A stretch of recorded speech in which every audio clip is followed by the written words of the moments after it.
اس کی وجوہات کیا ہیں اور ان کو روکنے کے لیے تدارک کے لیے ہم کیا کر سکتے ہیں. یہ تین حصے بنے گی مضمون کے. نمبر 1 سماجی برائی کیا ہوتی ہے. نمبر 2 سماجی برائیاں کون کون سی ہیں.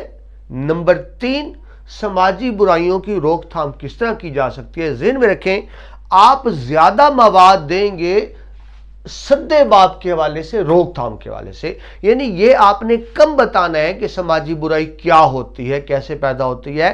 زیادہ مواد اس بارے میں ہونا چاہیے کہ ہم ان کو روک کیسے سکتے ہیں، سدے باب کس طرح کریں. خیال رکھیے گا عام طور پہ بچے سماجی برائیاں زیادہ لکھ دیتے ہیں. اصل مضمون سماجی برائیاں نہیں ہیں.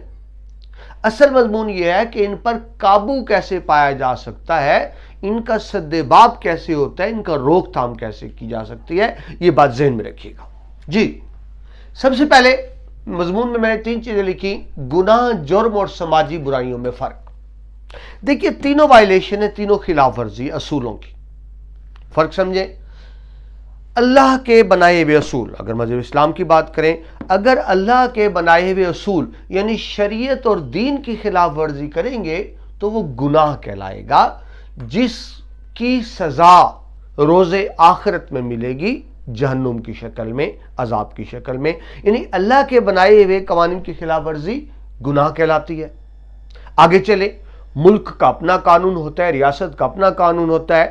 ملک کی ریاست کا یعنی وہ قانون جو تحریری ہوتا ہے، جو پارلیمان کا منظور کیا ہوتا ہے، جس کو آپ قانون لا کہتے ہیں، اس کی خلاف ورزی جرم کہلائے گی.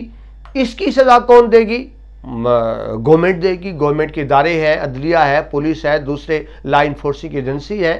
یعنی ملکی قانون کی خلاف ورزی جرم کہلائے گی. لیکن سماج کے بنائے ہوئے اصولوں کی خلاف ورزی سماجی برائیاں کہلائے گی. یہ فرق ذہن میں رکھیے گناہ، جرم اور سماجی برائیوں کا. بدقسمتی سے ہم گناہ سے نہیں ڈرتے. جب دیکھا جائے گا اللہ سے معافی مانگ لیں گے. ہم معاشرے سے زیادہ ڈرتے ہیں. ہمارا بنیادی المیہ کیا ہے؟ لوگ کیا کہیں گے.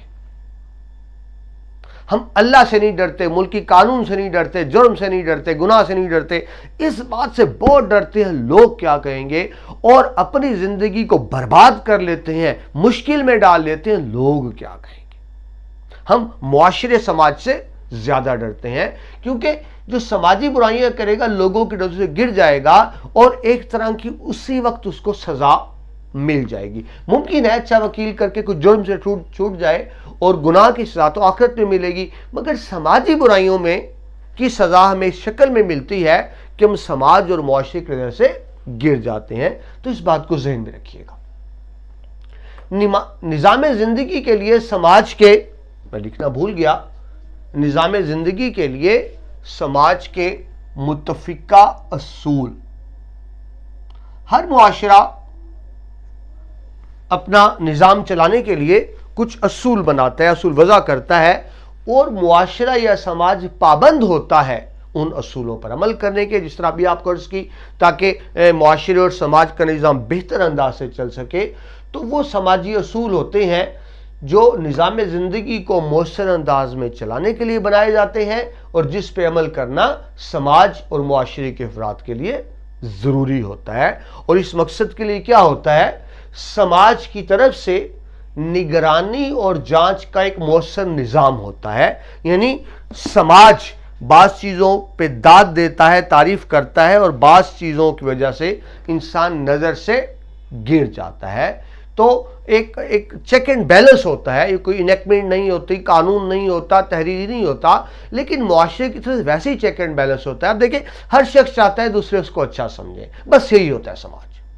میں جان بوجھ کر شعوری طور پر، لاشعوری طور پر ایسی حرکت کروں گا، ایسا کام کروں گا، ایسا عمل کروں گا کہ لوگوں کی نظروں میں اچھا بنوں، اور ہر ایسے کام سے باز رہنے کی ہر ممکن کوشش کروں گا جس کی وجہ سے میں دوسروں کی نظروں میں گر جاؤں.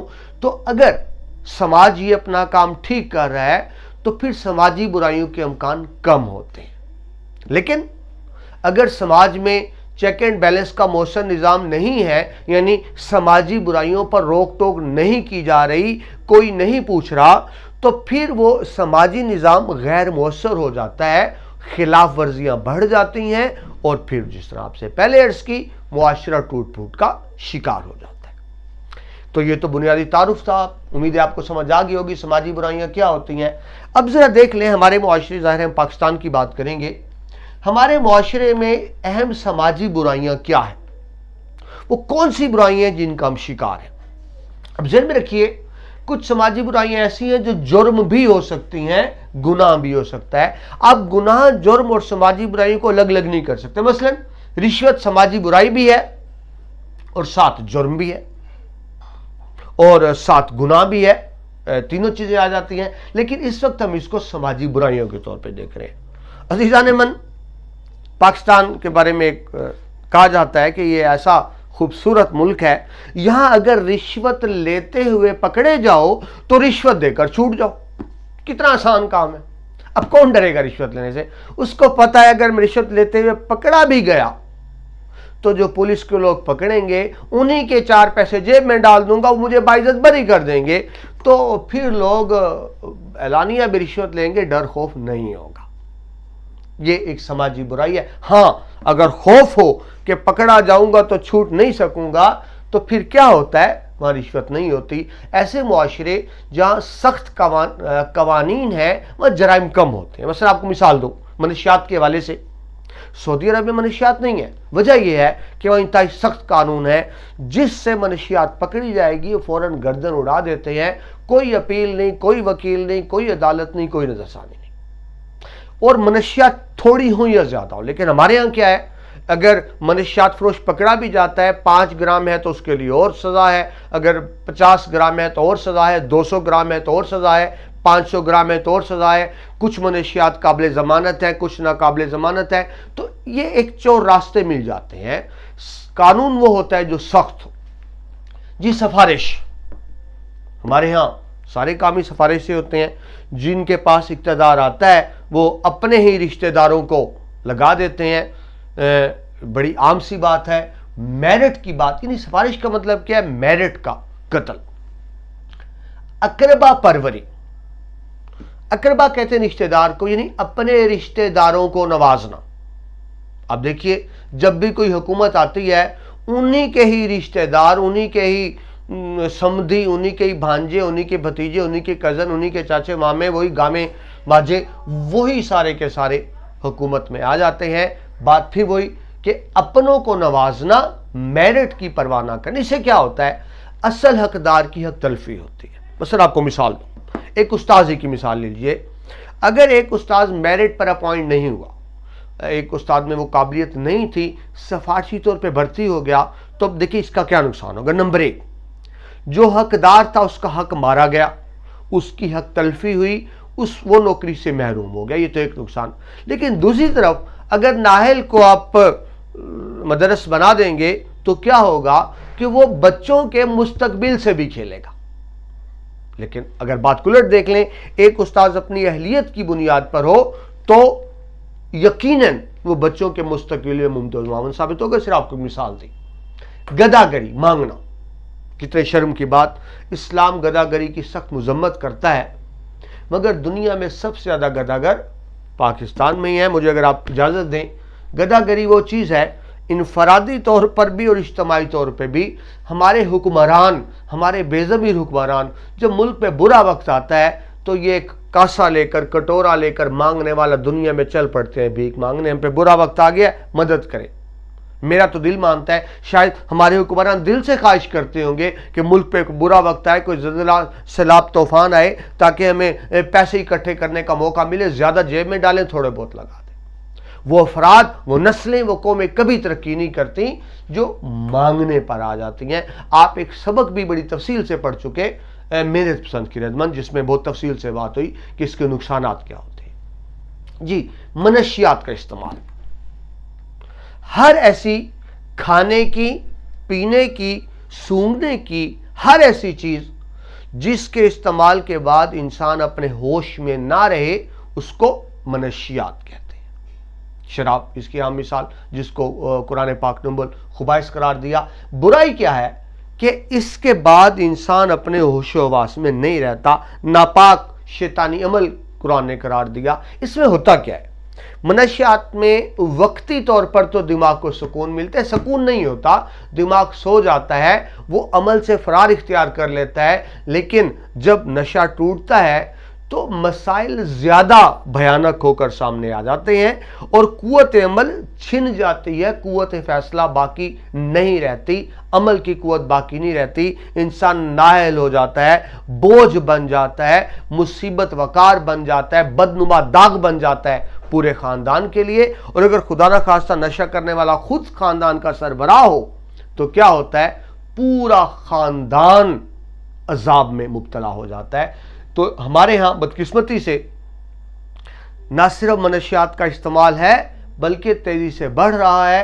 سٹوڈنٹس میں، طلباء و طالبات میں بھی، کالجز میں، یونیورسٹیز میں مسلسل اس کا استعمال بڑھ رہا ہے۔ بات پھر وہی، اس میں جہاں بچوں کا قصور ہے، یقیناً والدین کا بھی ہے، اساتذہ کا بھی ہے، انتظامیہ کا بھی ہے، اور پھر سب سے بڑھ کر حکومت کا، کہ حکومت کا چیک اینڈ بیلنس ہونا چاہیے۔ کہاں منشیات بن رہی ہیں، سپلائی ہو رہی ہے، کون لے کے جا رہا ہے، لیکن پھر وہی بات کہ ہمارے یہاں اس طرح سے نہیں ہے۔ جی، جہیز بالکل غیر اسلامی ہندوانہ رسم، ہم ہندوؤں کے ساتھ برسوں رہے بلکہ صدیوں رہے، جس کے نتیجے میں بہت سی ہندوانہ رسمیں ہم نے اپنا لیں۔ یہ سماجی برائی ہے، سماجی لعنت ہے۔ ذرا سوچئے، بہت سی بہنیں، بیٹیاں اس لیے بیٹھی رہ جاتی ہیں کہ والدین جہیز کا سامان نہیں کر سکتے۔ شعر آپ کے سامنے لکھا میں نے، سونے چاندی کا تقاضا جب نہ پورا ہو سکا تو بیاہی پر اچانک گھر کا چولہا پھٹ گیا۔ پہلے تو شادی نہیں ہوتی، اگر شادی ہو جائے تو بعد میں سال کے تانے کے جہیز نہیں لے کے آئی تو پھر پتہ لگتا ہے چولہا پھٹتا ہے اور ہمیشہ اور اس میں بہو ہی جل کے مرتی ہے۔ یہ وہ لعنت ہے جہیز کی جو ہمارے معاشرے کا حصہ بن چکی۔ جی، نمود و نمائش، دکھاوا، شو آف، ہم شو آف بہت کرتے ہیں۔ میری حیثیت نہیں ہے، میں اپنی حیثیت سے بڑھ چڑھ کر خرچہ کروں گا صرف دوسروں پر روب ڈالنے کے لیے۔ آپ اس کو بھی بہت تفصیل سے میرے چند خدمت میں دیکھ چکے کہ لوگ ایسی اشیاء بھی خرید لیتے تھے جس کی ان کو ضرورت نہیں ہوتی تھی، اپنی ضرورت سے زائد اشیاء خرید لیتے تھے۔ کیوں؟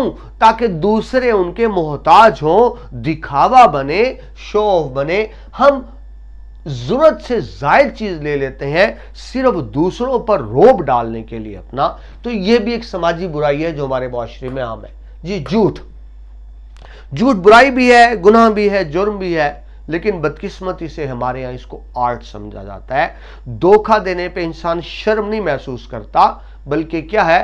فخر کرتا ہے کہ میرے میں وہ صلاحیت ہے کہ میں نے دوسرے کو بیوقوف بنا لیا، دوسرے کو لوٹ لیا۔ یہ ایک بہت بڑی برائی ہے جو جھوٹ بولنے والے، جھوٹ ایک برائی کا نام نہیں ہے، یہ بہت سی برائیوں کی جڑ بنتی ہے۔ مشہور آپ نے سنا کہ ایک جھوٹ انسان جب بول بیٹھتا ہے تو پھر اس ایک جھوٹ کو چھپانے کے لیے 100 جھوٹ اور بولنے پڑتے ہیں۔ آگے چلیے، ذخیرہ اندوزی، سٹاک کر لینا۔ تاجروں کا کسی بھی پروڈکٹ کو، صنعت کو، چیز کو، فصل کو اس لیے چھپا لینا کہ جب اس کا ریٹ بڑھ جائے گا، مارکیٹ میں نرخ بڑھ جائیں گے تو پھر اس کو مہنگے داموں فروخت کیا جائے، یہ کہلاتی ہے ذخیرہ اندوزی۔ نبی پاک صلی اللہ علیہ وسلم نے لعنت بھیجی ہے ذخیرہ اندوزی کرنے والے پر، اور کہا کہ یہ ذخیرہ اندوزی کرنے والا، اور ساتھ ایک شامل کر لیں ملاوٹ کرنے والا، ہم میں سے نہیں۔ ایک اور چیز دیکھ لیجیے، مادیت پرستی، میٹیریلسٹک۔ ہم مادہ پرست معاشرے، مادہ کہتے ہیں آپ دولت سمجھ لیں کہ ہمارے معاشرے میں اس کی عزت نہیں کی جاتی جو باصلاحیت ہے، جس میں اچھائیاں ہیں، جس میں خوبیاں ہیں، بلکہ عزت کا معیار کیا رہ گیا ہے؟ جس کے پاس پیسہ ہے۔ جس معاشرے میں اچھائیوں کی بجائے عزت کا معیار پیسہ بن جائے، وہ معاشرہ کبھی ترقی نہیں کرتا۔ بدقسمتی سے یہ سماجی برائی بھی ہے۔ عزیز طلبہ، سماجی برائیاں تو اور بھی بہت سی ہو سکتی ہیں، وغیرہ لکھ دیا، لیکن ظاہر ہے وقت کی کمی کو بھی سامنے رکھنا ہوتا ہے، چند مثالیں آپ کے سامنے رکھی۔ یہ وہ سماجی برائیاں ہیں جو ہمارے معاشرے میں بہت زیادہ عام ہیں۔ آگے بڑھتے ہیں۔ جی، ان کی وجوہات کیا ہیں؟ یہ برائیاں کیوں پھیلیں؟ وجوہات کو تفصیل سے دیکھ لیں، کیونکہ وجوہات ہی کے اندر حل بھی موجود ہے۔ دیکھیے جب آپ کو ایک بیماری کی وجہ پتہ چل جائے گی تو حل اپنے آپ نکل آئے گا۔ سب سے پہلی بات کیا ہے جی؟ مذہب سے دوری۔ پہلے ہی ہوا کرتا تھا بچوں کو ابتدا میں مسجد کی تعلیم دی جاتی تھی، بچے بچیاں مسجد جاتے تھے، ابتدائی تعلیم حاصل کرتے تھے ان کی، اور اگر جو صاحب حیثیت تھے تو مولوی صاحب گھر پڑھانے آتے تھے، اس میں بنیادی اسلامی تعلیمات دی جاتی تھیں جو ساری زندگی کام آتی تھی۔ آج کا المیہ کیا ہے کہ بچے کو تھوڑا سا شعور آیا، بلکہ کہوں گا چلنے کے قابل ہوا تو فوراً اس کو انگریزی اسکول میں ڈال دیا، اس کی بنیادی تعلیم و تربیت نہیں ہوتی، ڈائریکٹ اے بی سی پہ آ جاتا ہے۔ تو جو جس نے سٹارٹ ہی اے بی سی سے لیا اس سے ہم کیا توقع رکھیں گے؟ اس کو کیا پتا معاشرہ کیا ہوتے ہیں، ویلیوز کیا ہوتی ہیں، اچھائیاں کیا ہوتی ہیں، برائیاں کیا ہوتی ہیں، گناہ کیا ہوتا ہے، اس چیز سے عاری ہوگا۔ تو یہ بنیادی مسئلہ ہے ہمارا مذہب سے دوری۔ وہ معاشرے جن میں مذہب پہ عمل ہوتا ہے، مذہبی اقدار پہ عمل ہوتا ہے، وہاں سماجی برائیاں نسبتاً کم ہوتی ہیں۔ جب مسلمانوں کا عروج تھا تو آپ یہ سمجھیں سماجی برائیاں نہ ہونے کے برابر تھی۔ جی کمزور سماجی ڈھانچہ، یہ پہلے بھی دیکھ چکے، اگر سماج مضبوط ہو تو وہ اپنے اصولوں پر عمل کرا لیتا ہے، یعنی چیک اینڈ بیلنس ہوتا ہے۔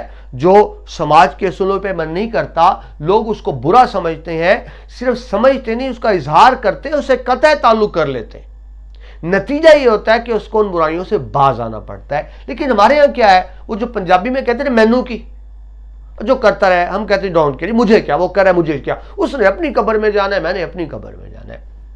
ایسا نہیں ہونا چاہیے۔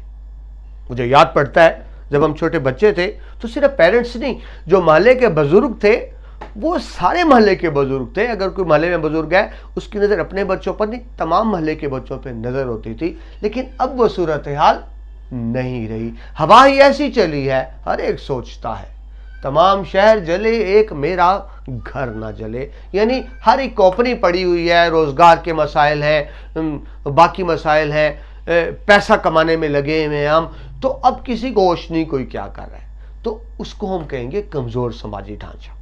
جی وہی بات خود غرضی، مجھے صرف اپنی ذات سے مطلب ہے، مجھے پیسہ کمانا ہے، مجھے اپنا گھر بنانا ہے، مجھے اپنے بچوں کو دیکھنا ہے، باقیوں سے میرا کوئی تعلق واسطہ نہیں، یعنی سیلفشنس کہہ لیں۔ خود غرضی بھی ایک بنیادی وجہ ہے سماجی برائیوں کی۔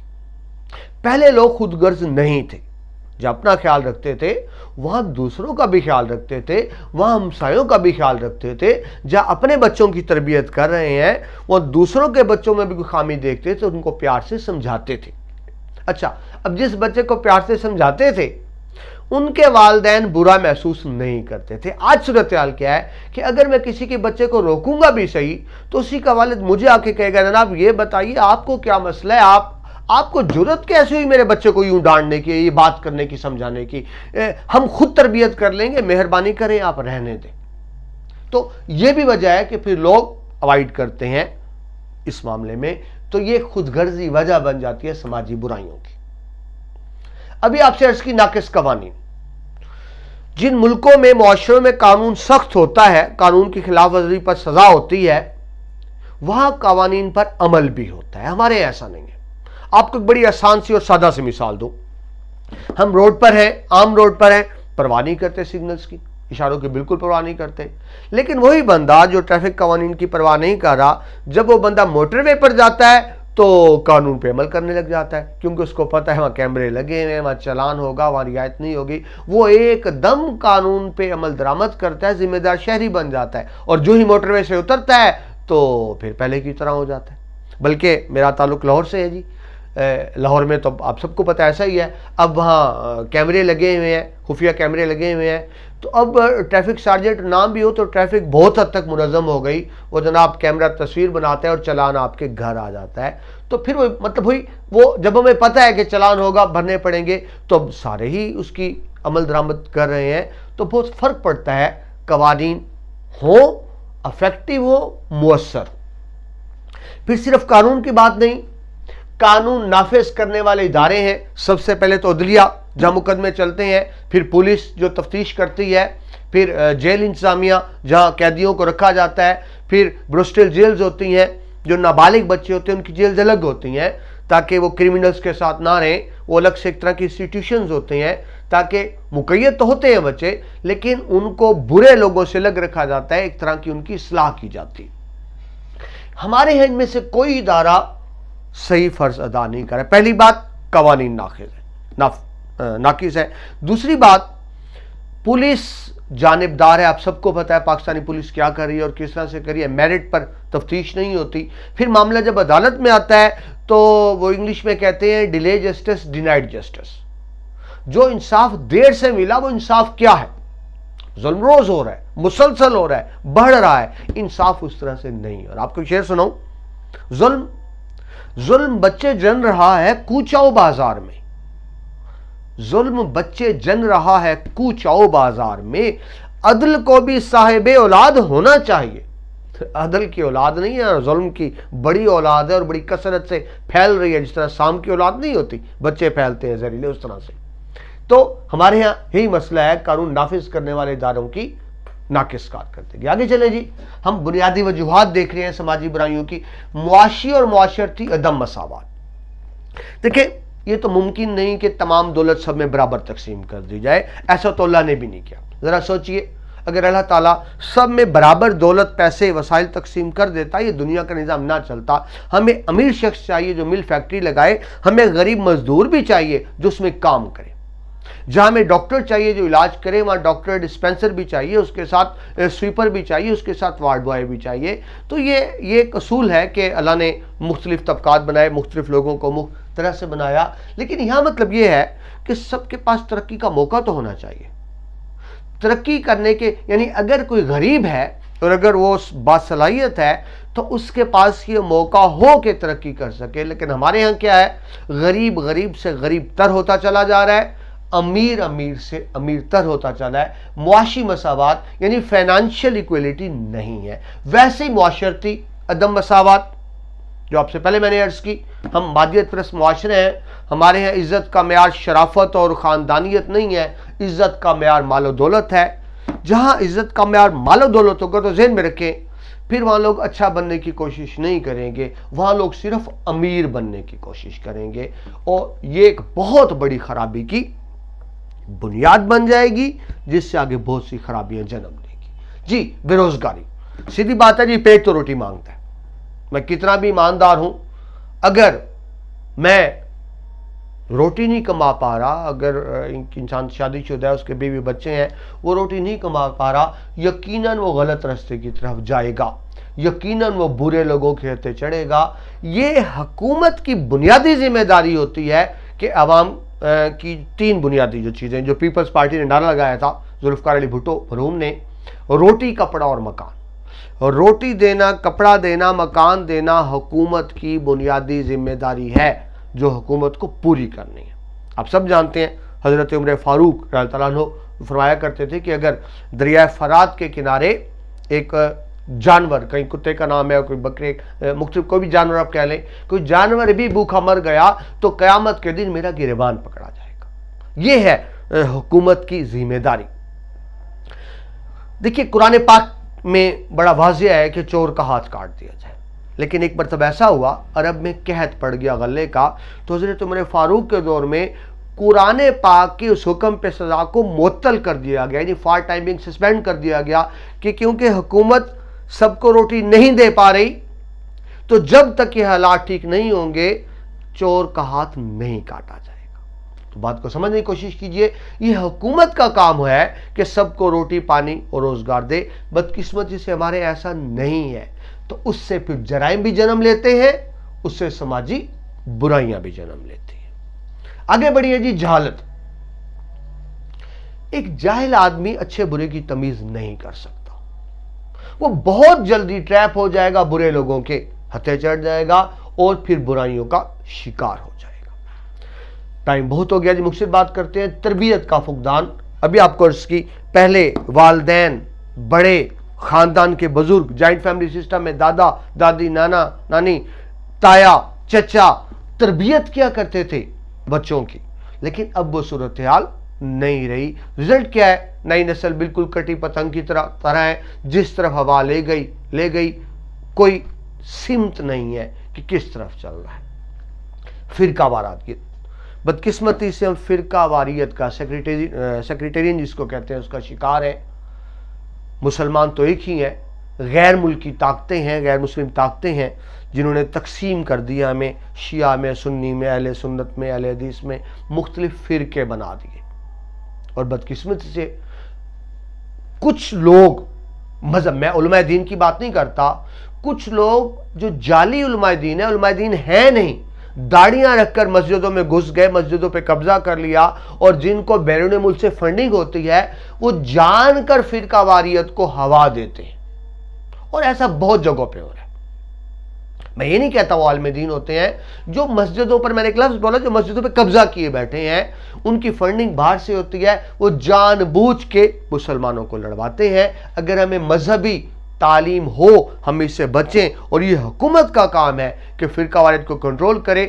جہاں ایسا ہو رہا ہے قرار واقعی سزا دے, تاکہ اس کی بنیاد پر قوم تقسیم نہ ہو, فرقہ بندی کی بنیاد پر. پھر حضرت اقبال کا شعر, فرقہ بندی ہے کہیں اور کہیں جاتے ہیں, کیا زمانے میں پنپنے کی یہی باتیں ہیں.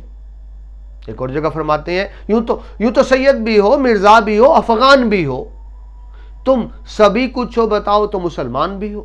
ہمارا یہ بہت بڑا المیہ ہے. جی آگے چلیں. میڈیا کا منفی کردار. ہمارے ہاں جی میڈیا ہے, اس میں ریڈیو ہے, ٹیلی ویژن ہے, سوشل میڈیا, انٹرنیٹ ہے, فیس بک وغیرہ جو بھی آپ کہہ لیں, وہ پازیٹیو کردار ادا نہیں کر رہا. ہمارے جو معاشرے کے سٹینڈرڈ تھے, جو اخلاقیات تباہ و برباد کیا جا رہا ہے. جو مقدس رشتے ہوتے ہیں, مثلا میں کہہ لوں وہ بہنوئی کا رشتہ ہے, وہ سالی کا رشتہ ہے, باپ بیٹی کا رشتہ ہے, ان کو بڑے ہی منفی انداز سے پیش کیا جاتا ہے. نوجوان نسل پر یقیناً اس کے مضر اثرات ہوتے ہیں.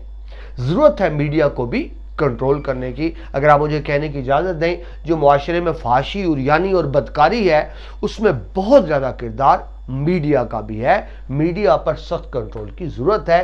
میڈیا کا منفی کردار بنیادی وجہ ہے سماجی برائیوں کی. تو عزیز طلبہ, ہم نے دیکھا سماجی برائیاں کیا ہوتی ہیں, اس کی وجوہات کیا ہے. تو اب دیکھیں, وجوہات میں ہی یہ بات چھپی ہوئی ہے کہ ہم اس پر روک تھام کیسے کر سکتے ہیں. تدارک کے لیے, روک تھام کے لیے اقدامات کیا کر سکتے ہیں. تو دیکھیں وہی بات دوبارہ آ گئی. ابتدائی عمر سے ہی لازمی مذہبی تعلیم, و پہلے تفصیل سے بات ہو چکی ہے. اگر شروع سے ہی بچوں کو مذہبی تعلیم دی جائے گی تو سماجی برائیوں سے انسان بچ سکتا ہے. سماج میں انصاف اور جواب دہی کا مربوط اور مؤثر نظام ہونا چاہیے. سماج اپنی بات منوانے کی طاقت رکھتا ہو, قوت رکھتا ہو, تو کیا ہوتا ہے, پھر سماج میں اس طرح برائیاں نہیں ہوتی. میں صرف بات کو دہرا رہا ہوں, یہ بات ہم پہلے دیکھ چکے ہیں. قوانین سخت ہوں اور ان پر فوری طور پر عمل درآمد ہو, تب بھی لوگ ان سے باز رہتے ہیں.